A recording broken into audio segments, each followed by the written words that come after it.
이 시간에 마가복음 3장 1절부터 6절까지 말씀으로 신념은 신앙이 아니다 라는 제목으로 하나님의 말씀 함께 상고하도록 하겠습니다. 1912년 4월 10일에 배 한 척이 영국 사우샘턴 항에서 출항을 하였습니다. 항해를 시작해서 바다를 건너 여행을 시작한 이 배는 당시에 최신의 기술이 다 집약되어 있었던 배라고 불렸고 엄청난 자부심을 가지고 있었습니다. 이 배에 다른 별명이 하나 있었는데 그것은 불침선입니다. 결코 침몰을 하지 않는 배, 그것이 이 배였습니다. 그러나 과도한 자부심과 신념으로 인해서 방심을 하게 되고 결국 그 방심으로 인해서 이 배는 나흘 뒤 빙산과 충돌하여서 흔적도 없이 바다 밑에 가라앉고 말았습니다. 사진을 보셨겠지만 여러분 잘 아시다시피 이 배의 이름은 타이타닉호입니다. 이 타이타닉호는 사고로 인해서 그 당시에 승선했던 2200명의 승선자 중에 1500명이 수장을 당하는 끔찍한 비극을 겪게 되었습니다. 잘못된 자신감과 자부심, 신념으로 인해서 초래되는 가장 최악의 결과를 이 배는 잘 보여주고 있습니다. 우리가 잘못된 신념을 가지거나 혹은 잘못된 자부심으로 방심하게 되면 이처럼 끔찍한 일을 경험할 수 있게 되는 것이죠. 오늘 본문은 3장 1절부터 6절까지 읽었지만 2장 23절부터 계속 이어지고 있는 말씀입니다. 정확하게 말씀을 드리자면 사건은 개별적이지만 그 두 사건에 하나의 공통된 어떤 주제가 소재가 사용되었기 때문에 둘이 연결되어져 있다라는 의미입니다. 그 중심에 있는 소재는 바로 안식일 규례입니다.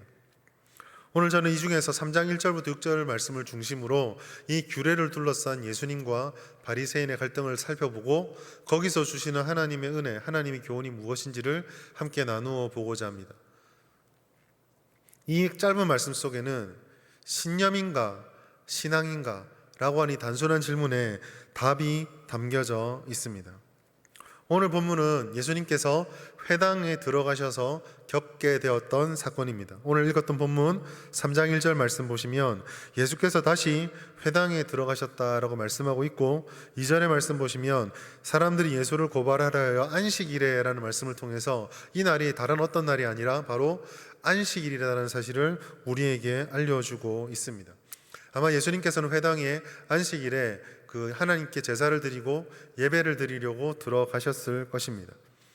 회당에 들어가신 예수님께서는 특이한 점을 한 가지 발견하게 됩니다. 그것은 그 안에 한쪽 손 마른 사람이 있었다라는 것입니다. 그리고 그 한쪽 손 마른 사람뿐만 아니라 그 회당엔 또 다른 한 사람 한 무리가 있었는데 그것은 바로 사람들이라고 불려지는 바리새인들이었습니다.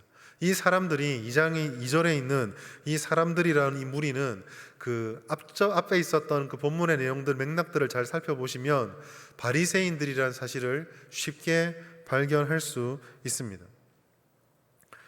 먼저 우리가 이 손 마른 사람, 한쪽 손 마른 사람을 살펴보고 싶은데요. 이 본문에서 한쪽 손 마른 사람이 등장을 하고 3장 1절부터 6절까지 말씀을 쭉 보시면 이 손 마른 사람이 세워졌다가 그 대화 논쟁의 중심에 섰다가 치료를 받기 때문에 되게 중요한 사람이고 주목을 받을 수 있는 사람처럼 보이지만 사실 3장 1절부터 6절까지 말씀을 곰곰이 읽어보시면 이 사람이 한쪽 손 말랐다는 것 말고는 아무것도 정보가 없습니다. 그런데 그렇기 때문에 학자들이 이 한쪽 손 마른 사람이 도대체 누구냐, 어떤 질병이냐 여러 이야기를 했었습니다. 어떤 학자들은 이 한쪽 손 말랐다는 이게 선천적인 장애, 너무 오래돼서 이제는 뭐 더 이상 고칠 가능성도 없는 그런 장애를 가진 선천적 장애인이다, 뭐 이렇게 이야기를 하는데요. 그렇다고 해도 그 질병이 도대체 무엇이길래 이 선천적 장애를 가지게 되었느냐를 알 수가 없습니다.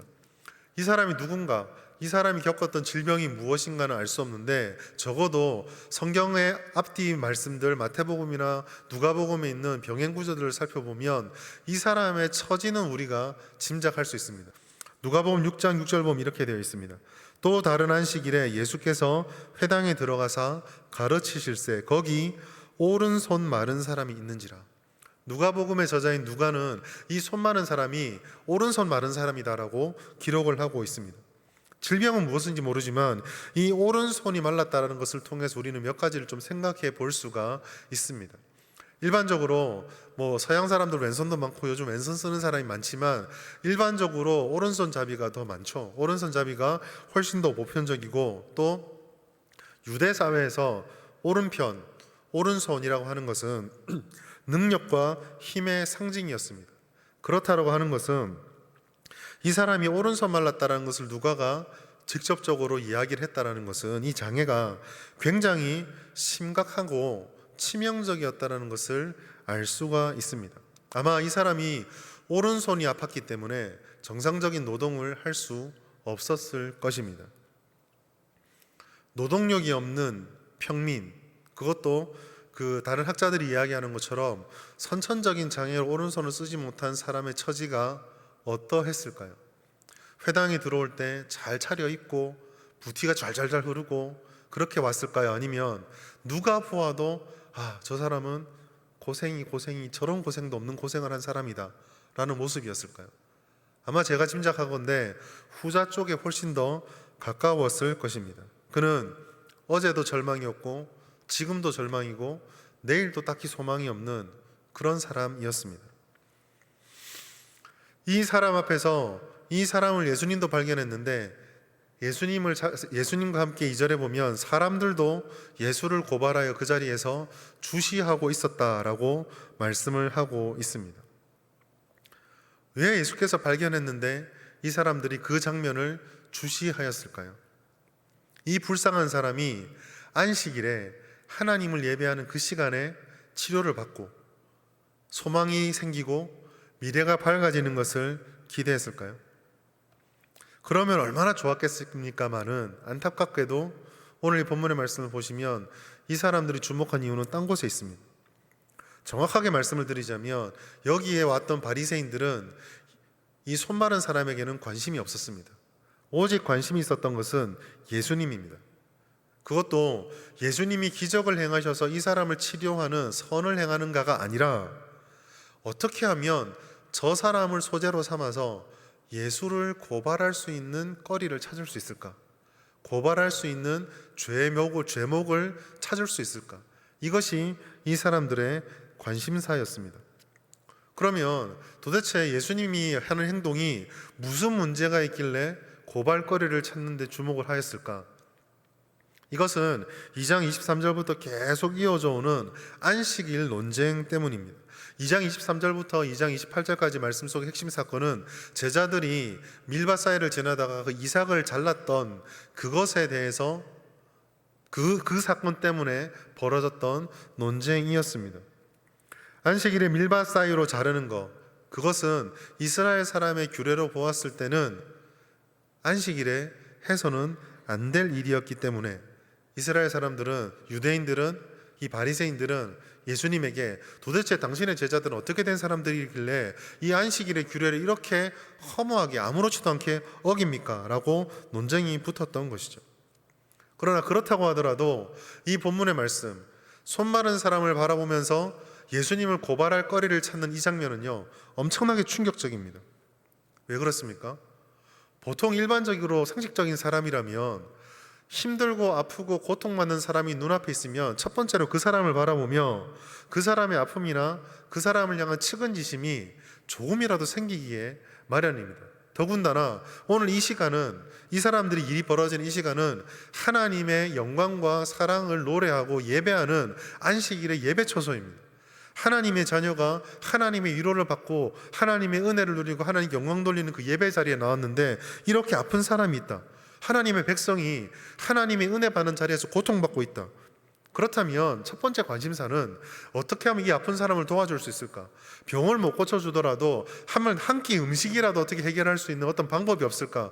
그걸 고민하는 게 먼저입니다. 특히나 소위 종교 지도자라고 말하는 바리새인이라고 한다면 먼저 그것을 생각했어야만 합니다.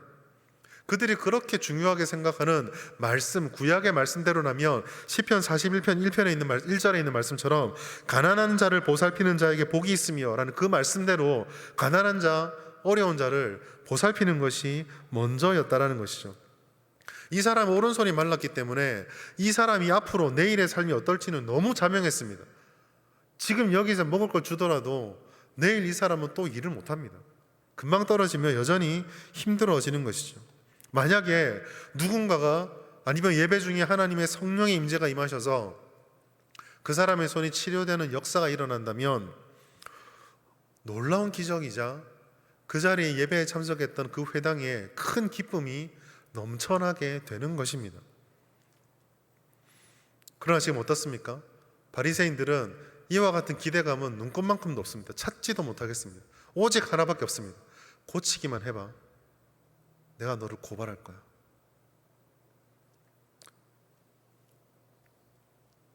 한쪽 손 마른 사람은 불쌍한 사람이 아니라 바리새인들의 원하는 바를 달성하기 위한 도구 그 이상도 그 이하도 아닌 존재로 이 말씀 속에 자리 잡고 있습니다.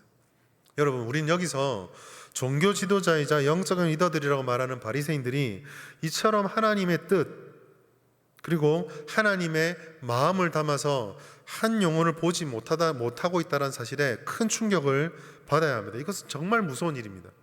왜 그렇습니까? 스스로 종교 지도자라고 말하는 이 사람들에게 지금 신앙이 전혀 작동하고 있지 않기 때문입니다. 그것도 어디에서요? 예배의 자리에서. 도대체 왜 이런 일이 일어나는 걸까요? 도대체 이런 일이 일어나는 문제의 핵심이 무엇입니까? 다시 한번 이 문제의 핵심을 깨닫기 위해서는 본문 앞에 있는 마가복음 2장 23절부터 말씀을 천천히 조금 훑어 내려올 필요가 있습니다. 아까 저는 그것이 안식일에 앉은 논쟁, 안식일 규례에 대한 논쟁으로부터 이루어진다라고 말씀을 드렸습니다. 그런데 사실 이 치유라는 부분에 있어서는 안식일의 규례 속에 명확하게 다른 어떤 규례들보다는 조금 더 명확하게 규정되어 있지는 않습니다. 단지 안식일을 거룩하게 지키고 아무 일도 하지 말라는 십계명의 말씀에 대한 다양한 해석들이 담겨져 있는 소위 말해 미시나라고 하는 유대인들의 어떤 해석, 그 속에 전제가 되어 있습니다. 예를 들어서 이런 거죠.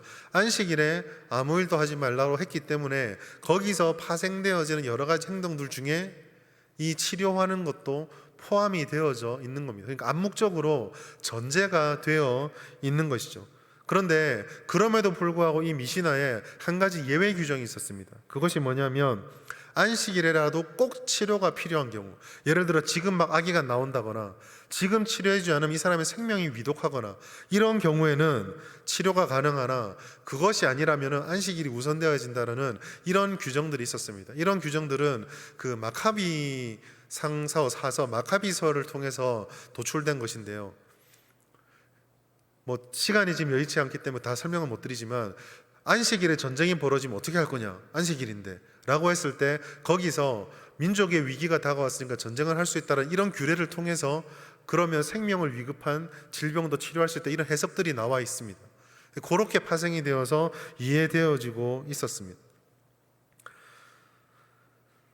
그리고 2장 23절 말씀에 보면은 이와는 다른 밀이삭을 자르는 문제가 등장을 합니다. 이것은 또 치료하는 것과 조금 다릅니다. 치료하는 것은 해석의 문제였지만 이 밀이삭을 자르는 문제는 출애굽기 34장 21절에 기초를 하고 있습니다. 출애굽기 34장 21절이 어떤 말씀일까요? 너는 엿새 동안 일하고 일곱째 날에는 쉴지니, 거기에 무슨 구절이 있냐면 밭 갈 때나 거둘 때에도 쉴지며 라는 말씀이 있습니다. 그럼 이 말씀은 추수라는 측면을 대입하면은 밀이삭을 자르거나 이런 부분들에 대해서 해석의 폭이 좀 넓어져서 말씀의 적용이다, 이렇게 할 여지가 조금 더 강했었습니다. 미묘한 차이를 보이지만 이 미묘한 차이 속에서 도대체 공통점이 무엇일까? 핵심이 무엇일까? 이 두 상황을 잘 살펴보시면 공통점이 또 하나가 있는데, 그것은 밀이삭을 잘랐던 제자들도 그렇고 손 마른 사람도 그렇고 이 두 무리가 다 지금 뭔가가 결핍되어 있다는 것입니다. 제자들은 지금 배가 고팠습니다. 손 마른 사람은 노동력이 없어서 소망이 없는 상태였습니다. 결핍되어 있고 무너져 있는 자들, 노동력이 없고 그로 인해서 이 손 마른 사람은 내일도 굶을 수 있고 역시 똑같이 결핍이 계속 이루어질 수밖에 없는 상황들. 조금 극단적인 예일 수도 있는데요, 이 배고프다라는 것은 별로 좋은 일이 아니죠. 요즘은 뭐 다이어트 한다고 다 스스로 막 배를 굶고, 저도 사실 저녁 안 먹고 올랐거든요. 그런 사람도 있겠지만 배고프다라는 것은 결코 좋은 것은 아닙니다. 손 마르고 질병이 있다는 것도 결코 좋은 것이 아닙니다. 과거 같은 경우에는 이 배고픔은 곧 죽음까지도 이어질 수 있는 문제가 될 수 있는 것이었습니다. 결국 이 결핍은 이 모든 상황들이 악한 것이고 생명을 살리는 것보다는 생명은 죽이는 것에 가깝다는 것을 말하고 있습니다. 그렇다면 이렇게 우리가 여기 나타난 결핍을 바라보고 바리새인들의 주장, 안식일을 지켜야 된다는 주장으로 나아가면은 바리새인들은 굉장히 심각한 모순에 빠지게 됩니다. 이게 어떤 모순이냐면, 만약에 그들의 주장대로 아무리 배가 고파도 안식일은 굶어 죽는 한이 있더라도 밭에 있는 이삭을 따서는 안 된다, 추수를 해서는 안 된다 라고 한다면, 아무리 이 사람이 지금 질병이 있고 그렇다고 할지라도 치료를 해줘서는 안 된다 라고 한다면, 이 규례를 지킬 경우에는 시장은 배고픈 것이 고착되어 버리고 이 사람의 질병은 그대로 악한 채로 남아있게 됩니다. 그것은 선한 일이 아니죠. 선한 일을 외면하는 악을 저지르게 되는 것입니다. 즉, 바리새인들이 주장하는 율법과 규례는요, 필연적으로 구조적으로 악한 일을 할 수밖에 없게 되는 것입니다. 그렇다면은 여기서 끝나면 다행인데 뭐가 더 심각할까요? 그 규례를 그 사람들은 하나님이 줬다라고 믿고 있기 때문에 결국 하나님이 규례를 줘서 사람을 악하게 만들었다가 되어버립니다. 그럼 마지막에 나오는 결론이 뭘까요? 하나님은 악한 존재다, 이렇게 되어버립니다. 이게 과연 맞는 겁니까?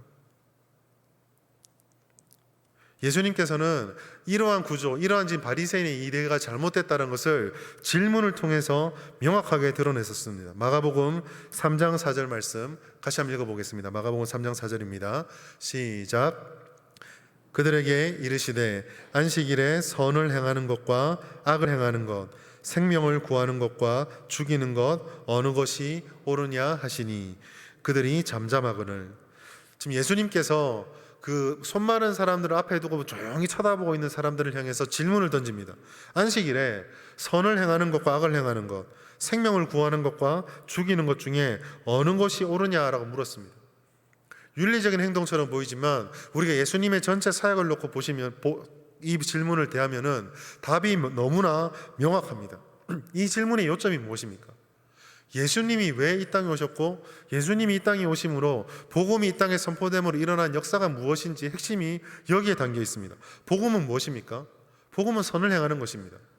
예수님이 오셔서 구원을 이루시고 그 모든 역사를 이루신 목적이 무엇입니까? 생명을 구하는 것입니다. 예수 안에 이런 것들이 다 포함이 되어져 있는 것이죠. 예수님은 악을 멸하고 선을 행하러 오셨고 죽음에서 죽음을 끊어버리고 생명을 주러 오셨습니다. 율법 속에 담겨져 있었던 이해할 수 없었고 완성할 수 없었던 것들을 완성하기 위해서 예수님께서는 이 땅에 오셨습니다. 죄로 인해서 행해지는 모든 악과 멸망을 제거하시고 선하신 재창조를 이루기 위해서 예수님이 오셨다는 말씀입니다. 예수님께서는 그의 죽으심을 통해서 끝없이 죽음을 향해 갈 수밖에 없는, 무엇을 하더라도 끝은 죽음으로 끝날 수밖에 없는 인류의 생명의 소망을 주셨습니다. 이것이 예수님이 이 땅에 오셔서 지금 제자들 앞에서, 지금 바리새인들 앞에서, 지금 공생의 3년 동안에 계속적으로 행하시던 모든 사역의 핵심이고 본질이었습니다. 사실 율법에도 이와 같이 살리고 고치고 구하고 악을 제거하는 선을 행하여 성취하는 것들이 담겨져 있습니다. 왜냐하면 율법은 하나님의 속성과 성품이 반영되어 있기 때문입니다. 그러나 바리새인들의 전통과 규례는 다릅니다. 바리새인들의 전통과 규례는 하나님의 말씀의 본질을 지키고 그곳에 있는 하나님의 뜻을 달성하는 것보다는 그 세부적인 항목 항목 하나하나를 자신들이 납득하고 이해할 수 있고 실천할 수 있는 방법으로 발전시키다 보니까 삐뚤어지고 본질적인 목적을 상실해버린 채 아까 말씀드린 것처럼 구조적으로 따라갔을 때 선하신 하나님을 악한 하나님으로 만드는 그런 모순 속에 빠져있게 된 것이죠. 뿐만 아니라 예수님께서는 이 안식일 논쟁을 통해서 예수님께서 모든 것을 완성하시는 하나님이심을 알려주셨습니다. 그것이 이 전체 논쟁 2장 23절부터 3장 6절까지 논쟁의 방점을 찍어주는 한 구절에 담겨져 있습니다. 바로 마가복음 2장 28절입니다. 제가 읽어드리겠습니다. 이러므로 인자는 안식일에도 주인이니라. 마가복음 속에서 인자라는 존재는 예수님 곧 메시아를 거의 대부분 상징하고 있습니다. 이 인자가 안식일의 주인이라고 말씀하시기 전에 예수님께서는 27절에 파격적이고 굉장히 혁신적인 말씀을 주셨습니다. 무슨 말씀입니까? 안식일이 사람을 위하여 있는 것이 아니라 사람이 안식일을 위하여 있는 것이다. 여러분, 이 말씀은 당시 바리새인들의 이해를 따라서 보자면 혁명과도 같은 말씀입니다.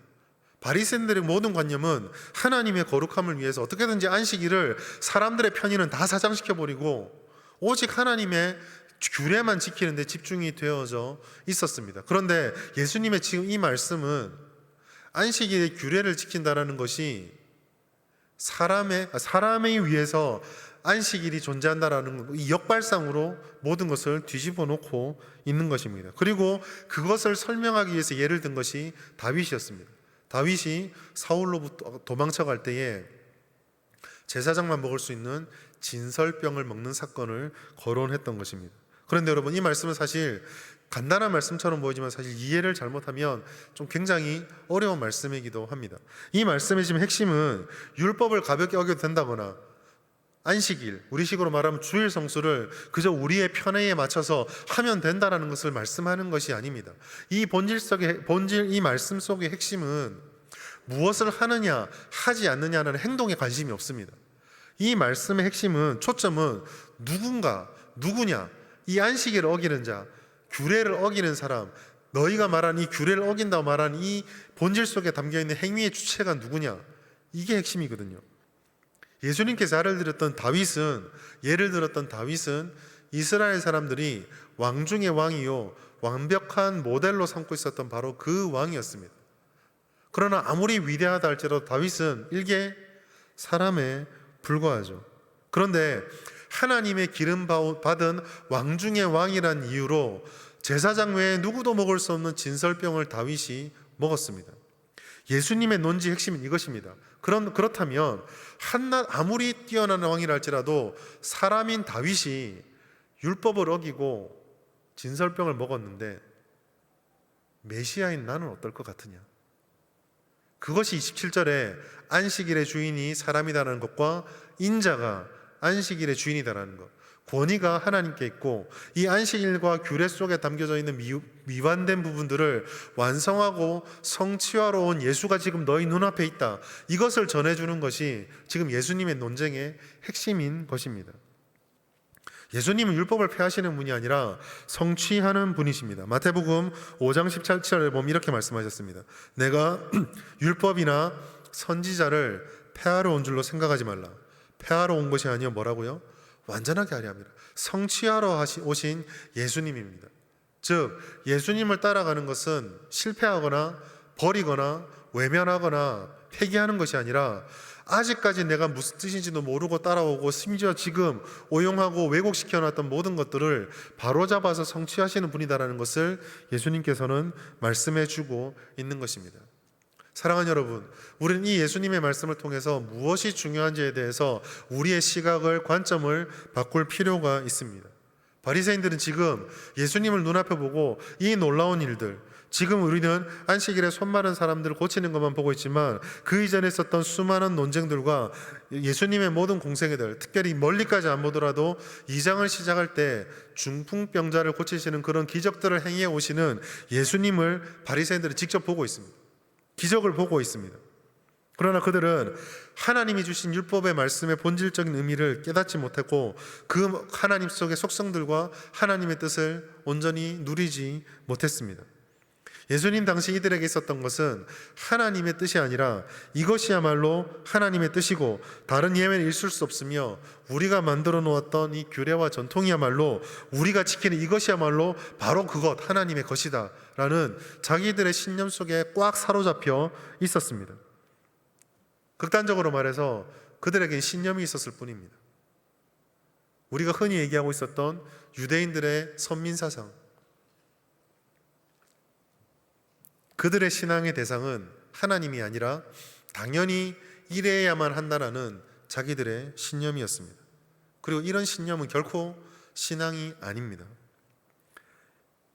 이들의 상태를 향한 예수님의 진단을 보십시오. 예수님은 정확하게 이들의 마음의 상태를 진단하셨습니다. 마가복음 3장 5절, 그들의 마음이 완악함을 탄식하사 노하심으로 그들을 둘러보시고 그 사람에게 이르시되 내 손을 내밀라 하시니 내밀매 그 손이 회복되었더라. 여기서 예수님께서는 이 주변의 사람들이 마음이 완악하다라고 말씀하고 있습니다. 이 완악하다라고 이 말의 뜻은요, 그저 마음이 딱딱하고 굳어있다라는 감정적인 것들, 마음의 상태만을 의미하는 것이 아닙니다. 히브리인들의 사고방식 속에 마음이라고 하는 것은 지식과 의지, 지식과 이해, 그리고 그 지식과 이해를 실천으로 옮겨내는 데 가장 큰 원동력이 되는 의지의 보고입니다. 다시 말해서 예수님께서 마음이 완악하다라고 평가했던 것은 이 사람들이 그저 지금 예수님을 고발하려고 마음만 악하게 먹은 것으로 끝나는 것이 아니라 하나님을 보고도 그 하나님을 향한 바른 지식을 소유할 능력과 분별력과 그것을 실천으로 삶으로 옮겨낼 수 있는 능력이 전무한 상태, 그러한 상태다라고 예수님께서 말씀한 것이죠.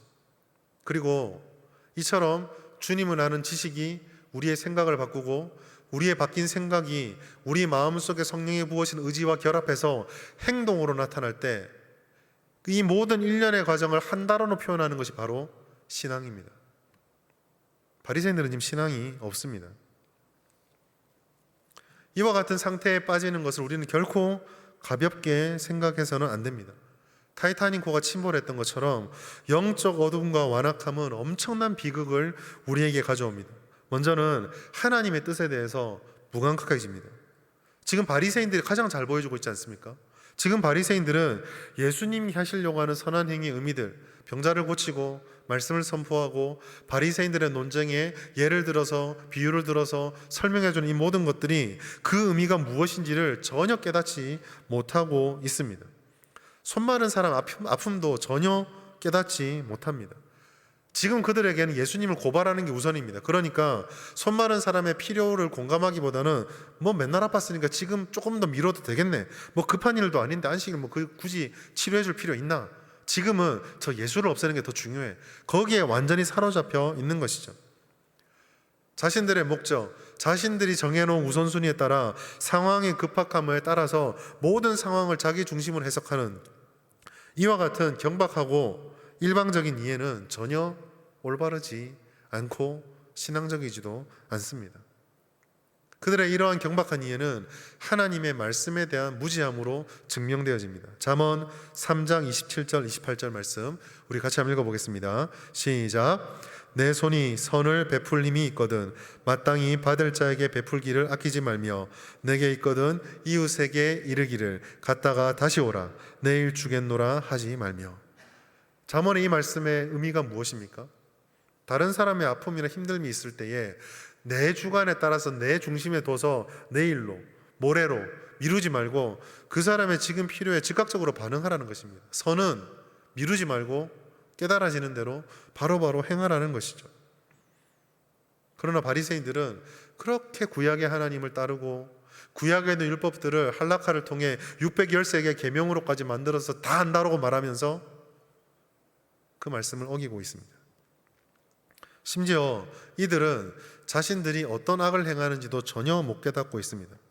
오늘 본문을 잘 보시면 예수님께서 치료 행위를 분명히 하긴 하셨습니다. 그런데요, 보십시오. 예수님께서 이 치료의 행위를 할 때 어떤 물리적인 행동을 하셨나요? 약을 발라주셨나요? 그 사람의 손을 잡았나요? 진단을 하셨나요? 잡아 당겨가지고 비틀고 주물르고 이렇게 하셨나요? 전혀 하지 않았습니다. 한 것은 딱 하나입니다. 손을 내밀라. 말만 했을 뿐입니다. 모순이죠. 지금 바리새인들이 예수님 믿나요? 안 믿나요? 안 믿습니다. 손을 내미는데 치료된다? 믿을 수 있을까요? 예수님 말밖에 한 게 없습니다. 성경은 그러나 우리는 예수를 믿기 때문에 성경은 예수님이 곧 하나님이요 치료해 주시기 때문에 손을 내밀란 말씀에 순종했던 그 사람의 믿음이 치료를 불러일으켰다고 해석할 수 있게 만들어주나 예수님은 물리적인 행동한 게 아무것도 없습니다. 그런데요, 이 바리새인들을 보십시오. 예수가 말로 사람을 치료했다고 안식일에 치료했다고 정죄하는 이 사람들이 그날 헤롯 당들과 함께 말로 예수를 죽이기를 의논하고 있습니다.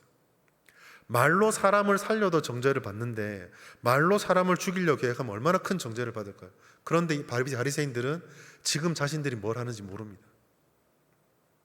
어떤 행동을 하는지 전혀 모르고 있다는 것이죠.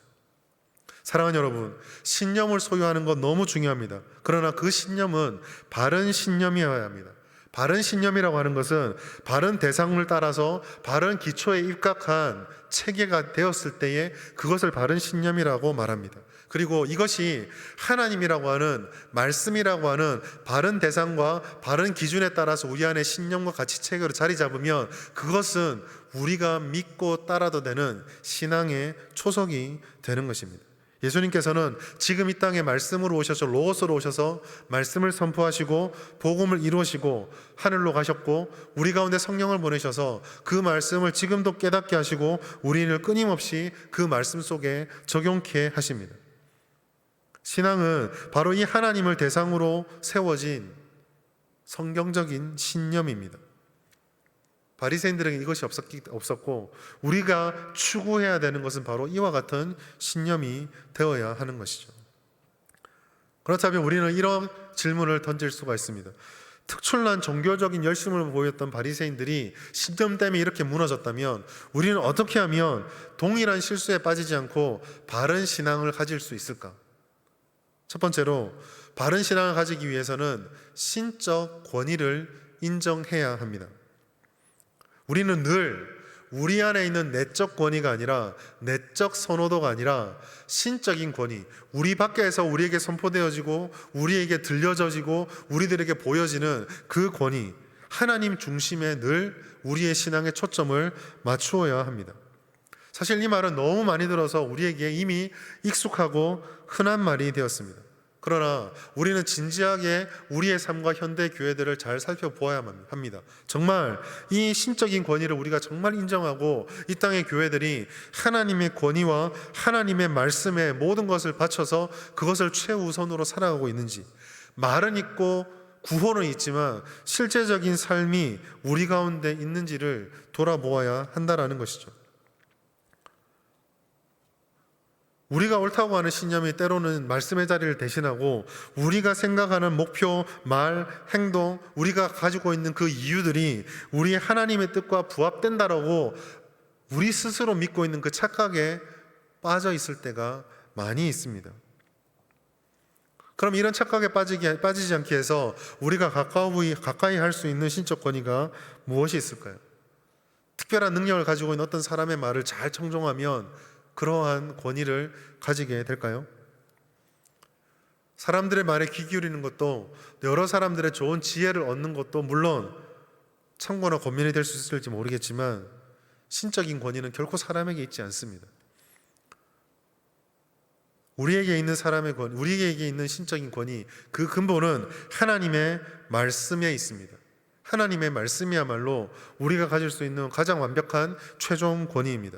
디모데후서 3장 16절 말씀, 모든 성경은 하나님의 감동으로 된 것으로 교훈과 책망과 바르게 함과 의로 교육하기에 유익하니.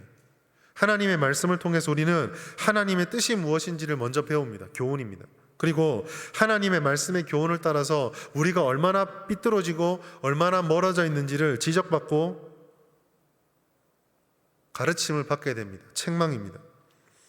그리고 이 책망을 따라서 하나님의 뜻과도 다른데도 마치 내가 그것이 하나님의 뜻처럼 생각하고 있는 신념들을 지적받은 후에 하나님이 어디로 오기를 원하시는지를 지향하고 배우는 것, 그리고 거기에 우리의 삶의 초점을 맞추는 것, 방향전환이 바로 바르게 하는 것이고 그 실천이 바로 바르게 하는 것입니다.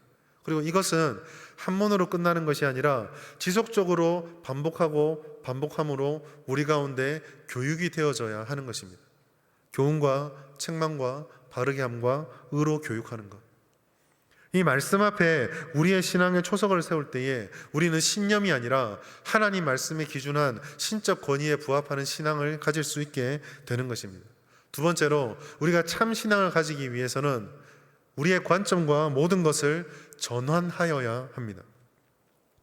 안식일의 규례에 따라서 예수님을 바라보았던 바리새인들은 하나님 앞에서 이 전환에 실패했습니다. 그들은 예수님을 받아들이는 긍정적인 전환이 아니라 예수님을 거부하는 부정적인 반응을 선택했습니다. 그들은 자신의 신념을 붙잡고 자신이야말로 하나님을 높이는 사람들이라는 자부심에 사로잡혔습니다.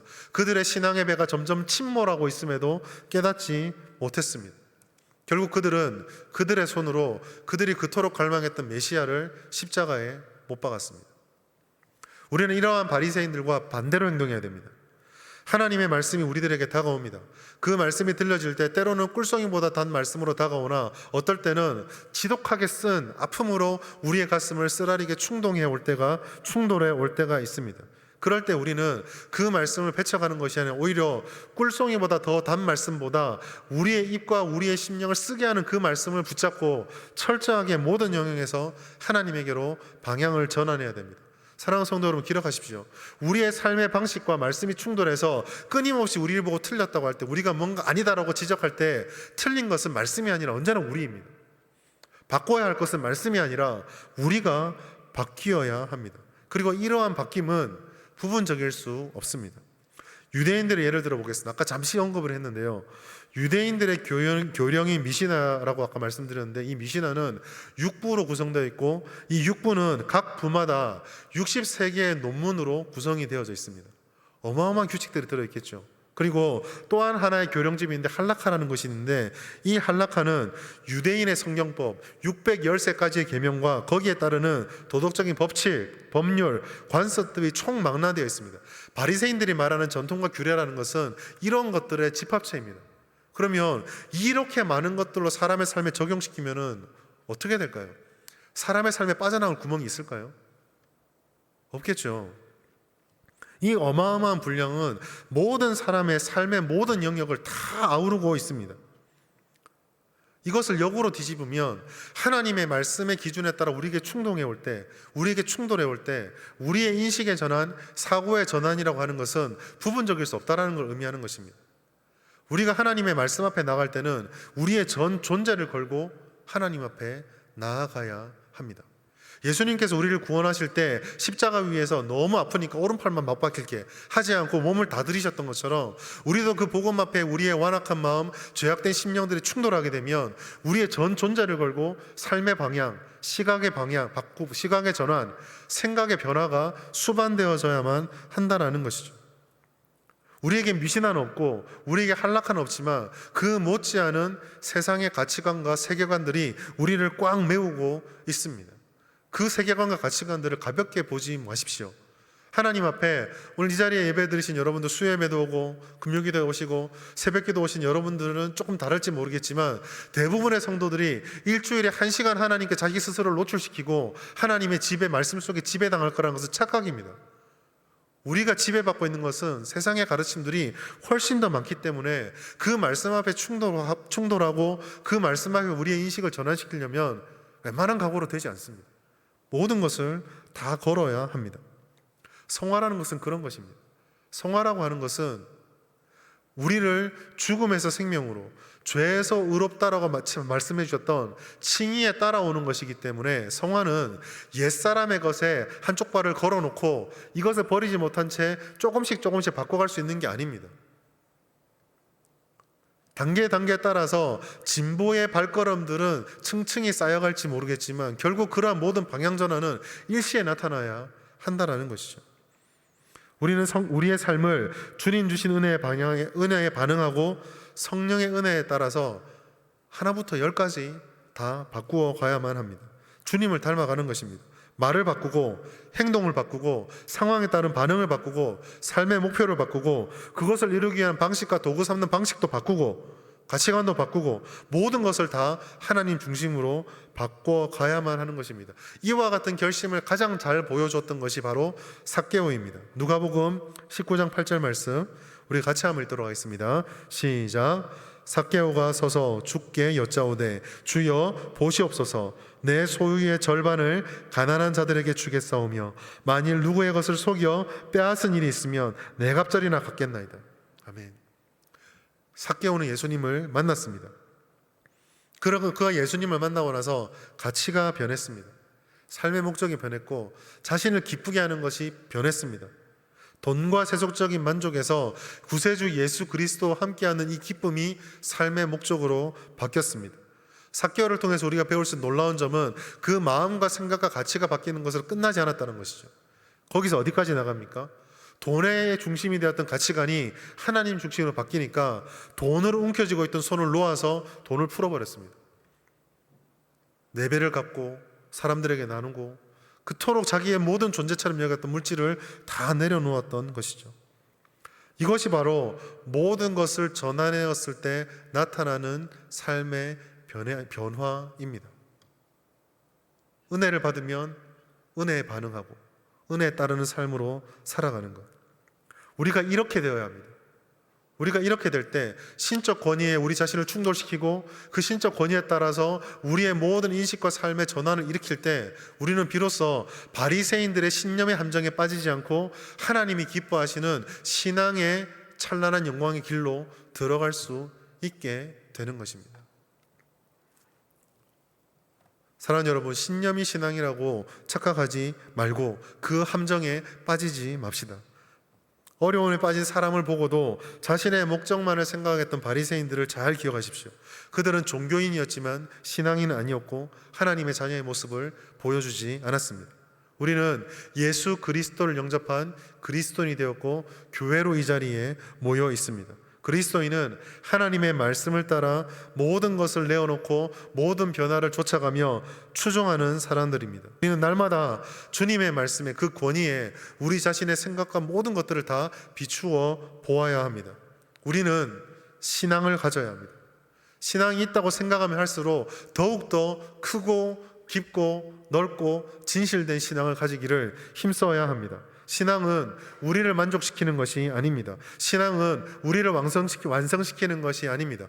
우리를 만족시키고 우리를 완성시키는 능력과 열매와 약속은 오직 하나님에게만 있습니다. 신앙은 그 하나님의 약속을 믿으며 내가 지금 여기 서 있는 자리에서 하나님을 향해 방향을 틀고 하나님을 향해서 한 걸음씩 한 걸음씩 다가가고 걸어가는 것입니다. 그렇기 때문에 참 신앙은 우리를 만족시켜 주실 그 하나님을 기쁘게 하고 만족시키기 위해서 고민하고 결단하는 실천입니다.